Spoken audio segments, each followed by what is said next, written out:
primer lugar,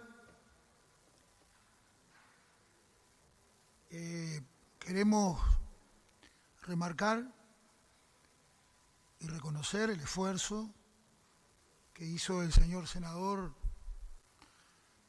en representación de la coalición de gobierno al explicar los alcances, los aditivos que están en discusión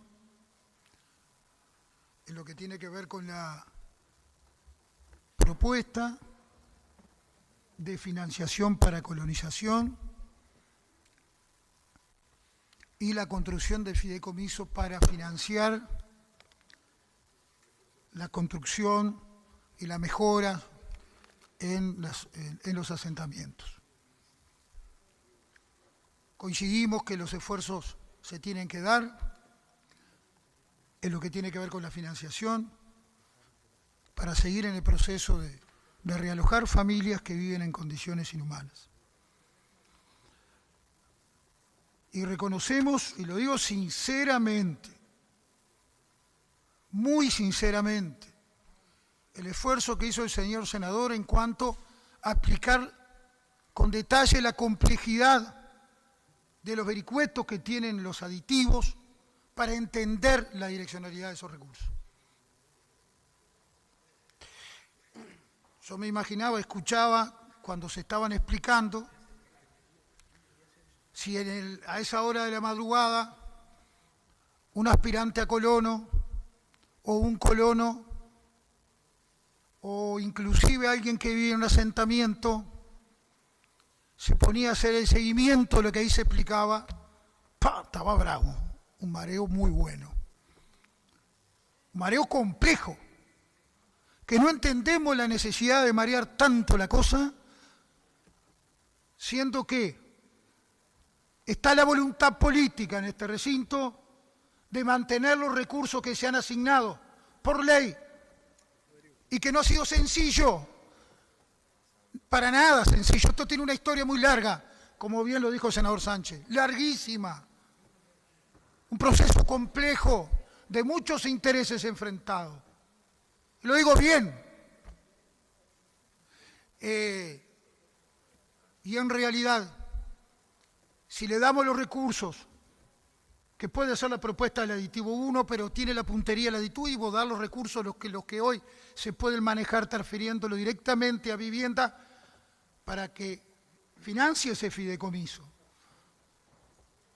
Porque el senador Gandini bien lo dijo, que en el esquema del fideicomiso no se sabe los años hasta que no se articule el andamiaje del mismo fideicomiso, que entendemos bien esa herramienta. Acá lo dijo el senador Vergara. Estamos de acuerdo.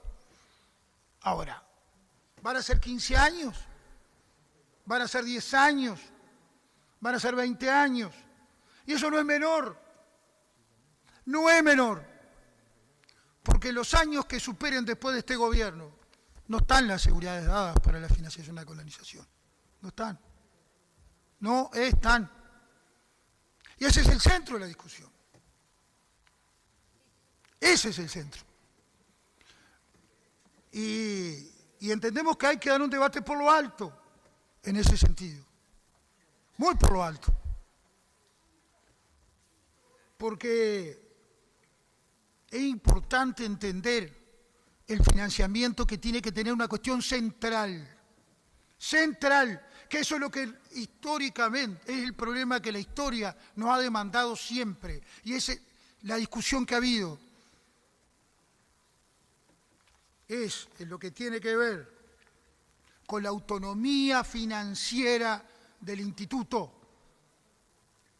Los recursos que el instituto pueda manejar en forma autónoma para financiar sus políticas.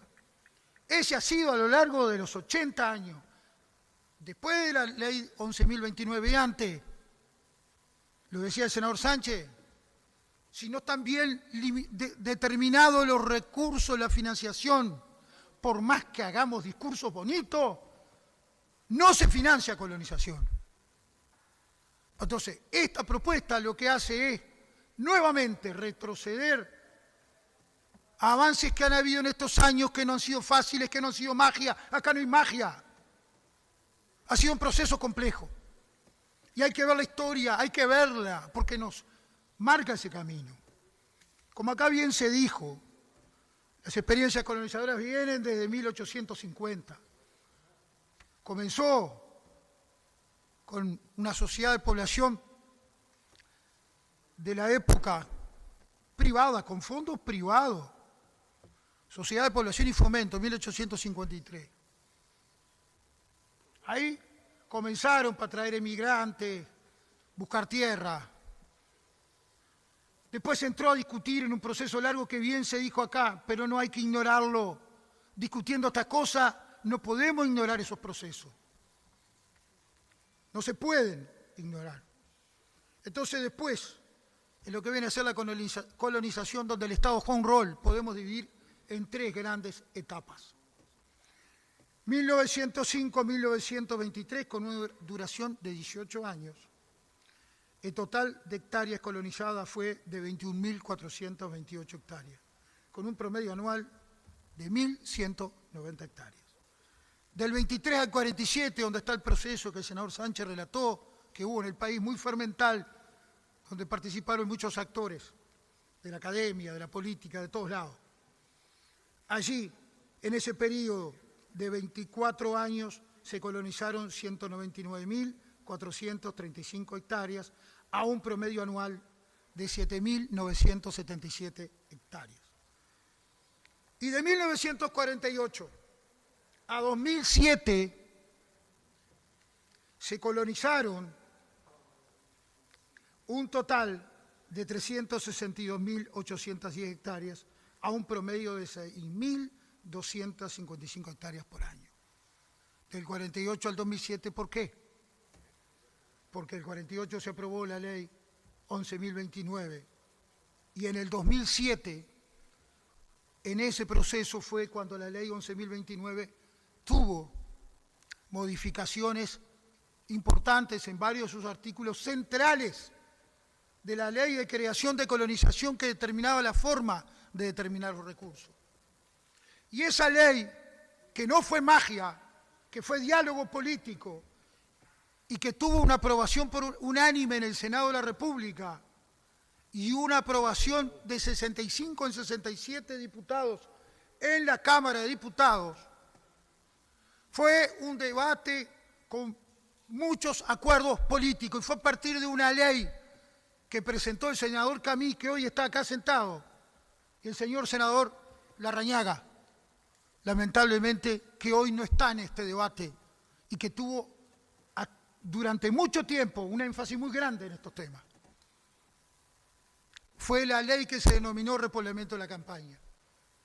Y esa ley 18.187, generó modificaciones importantes que no resolvieron el problema de fondo, pero sí, entre otras cosas, generó que, como bien se dijo aquí, que nuevamente las listas de aspirantes a colonos se volvieran a multiplicar, porque antes de eso prácticamente no habían aspirantes a colonos. Porque el Instituto Nacional de Colonización tuvo serios problemas que le llevaron casi a la desaparición. Eso somos todos conscientes. Acá no lo estoy diciendo esto por pasar factura. Pero la diferencia que tiene esa ley 18.187 con lo que hoy estamos discutiendo acá es que hubo un avance y un entendimiento de entender la autonomía financiera del Instituto de Colonización, que ahora no la va a tener más. Ahí está el centro de la discrepancia. Y queremos hacer esfuerzos como lo hicimos, éramos gobierno. Los que hoy estamos en la oposición, éramos gobierno. Y esa ley de repoblamiento de la campaña se transformó en artículo en lo que después finalmente fue la ley de colonización de tierras. Y el artículo que tuvo más polémica después que se modificó en el Senado fue el artículo 35, que determinaba, es el artículo que más tierra se compra, es a través de ese artículo, donde el instituto intercede en el negocio de los privados para poder adquirir tierra. Y venta de tierra va a seguir habiendo. va a seguir habiendo siempre. Y ese artículo, y en esa discusión, que después hubo otras modificaciones, hasta ese año, hasta que se modificó con la 18.187, el instituto podía ofertar en compras de más de 1.000 hectáreas, y bajó a 500 hectáreas y bajó otras posibilidades. Entonces sí, hubo una decisión legislativa que cambió el rumbo para mejor, porque el mayor promedio de compra de tierra en los años fue en esa última modificación. En la historia de colonización, en la historia, fue en los últimos 15 años. Y yo no me arrogo en la discusión que eso es solamente un mérito del gobierno en su momento, que era el Frente Amplio. No, porque esta ley fue aprobada por todo el Parlamento. Por lo tanto, estamos en condiciones de elevar la mira en el debate y no quedar en chiquitismo, porque de gestión tenemos para hablar. Mucho, pero no en la lógica de que yo soy el dueño de la verdad y tú todo lo que hiciste fue un desastre para favorecer a tus amigos y esto y lo otro. Porque podemos fundamentar lo que aquí se dijo. Yo lamento que en esta discusión se haya dicho lo que se dijo con respecto a las colonias. Se dijo que un exdirector tuvo la posibilidad, fue aclarado acá, pero lo voy a volver a aclarar, porque era el director que integraba el directorio del Instituto de Colonización de 2005 al 2010, y era representante de los productores. Sí, y el campo no se compró. ¿Pero por qué no se compró? Porque hay que decir toda la verdad. Fue porque el Tribunal de Cuentas de la República le solicitó al Instituto Nacional de Colonización, a través de varios informes, los procedimientos. El Instituto Nacional de Colonización tuvo que contratar un estudio para fundamentar ante el TCR ese procedimiento de compra. El estudio fue del doctor reconocido estudio, Jorge Fernández Reyes, para que se realizara el informe del TCR. Y finalmente, el Tribunal de Cuentas de la República, por resolución del 27 de febrero del 2019, en el acta 5445, le dio la razón a Colonización. Pero después de todo ese proceso, el campo no se pudo comprar. Entonces, en cada una de las colonias que acá se nombró, defenestrando a los colonos, y que hay determinados con los que no se pueden hacer políticas colectivas en las colonias, hay ejemplos que sí han sido efectivas, pero también toma el espíritu del proyecto de ley del senador Camí y del senador Larrañaga, que planteaba en uno de los artículos que efectivamente se crearan consejos agropecuarios para la discusión de las tierras, y eso se tuvo en cuenta en la ley. Entonces, no, al barro no, con altura sí, porque sí hubo entregas de tierra, de manera que son totalmente discutibles hasta el día de hoy, totalmente discutibles, porque era gente que estaba en lugares de decisión para poder acceder a la tierra. Y eso tenemos pruebas, las tuvimos en su momento, todavía tengo las tarjetas que se utilizaron para darle a gente cercana a los gobiernos. Pero esto no lo estoy diciendo para pegarle a nadie, estoy diciéndolo como un dato de la realidad, de la historia, de las herramientas que se le destruyeron la colonización y perjudicaron en familia. Esta es la tarjeta. Si vamos a sacar papeles, sacamos. Esta es la tarjeta que le posibilitó al actual secretario de Presidencia de la República a tener tierra en la colonia Ros de Oyer, una fracción al lado de un familiar directo. Y yo no estoy hablando personalmente del señor secretario de Presidencia. Esto no es para agraviar a nadie. Esto es para demostrar con pruebas. Esta prueba es clara, es histórica. Infelizmente todavía las tenemos. ¿Por qué? Porque esto es lo que atacaba la independencia financiera de colonización. Estamos dispuestos a discutir la gestión, lo dijimos. Con nivel. No nos dan los minutos para discutirlo. Y estos no son papelitos, son documentos históricos que demostraban una forma de entender cómo se entregaba la tierra. Se desvirtuó. Hirió la ley 11.029.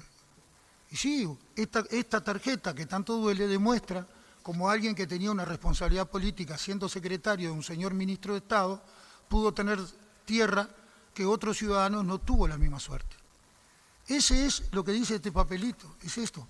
Ahora, yo quiero leer lo que en su momento dijo Eduardo J. Corso en un artículo periodístico en 1961, porque en definitiva es lo que se está discutiendo acá. Siempre se discute y siempre se vuelve a esta vuelta a la vida. La colonización se hará en nuestro medio cuando se comprenda, por el proceso de razonamiento o por la imposición de los hechos, que las personas carentes de recursos, que tienen vocación para trabajar la tierra, que saben trabajar la tierra, que tienen la necesidad de trabajar la tierra, deben de ser atendidas en sus reclamos, sin las precipitaciones y desbarajustes que son consecuencia ineludible de las reformas realizadas en un clima de fuerza. ¿Qué actualidad tiene esto, señora presidenta? Muchas gracias.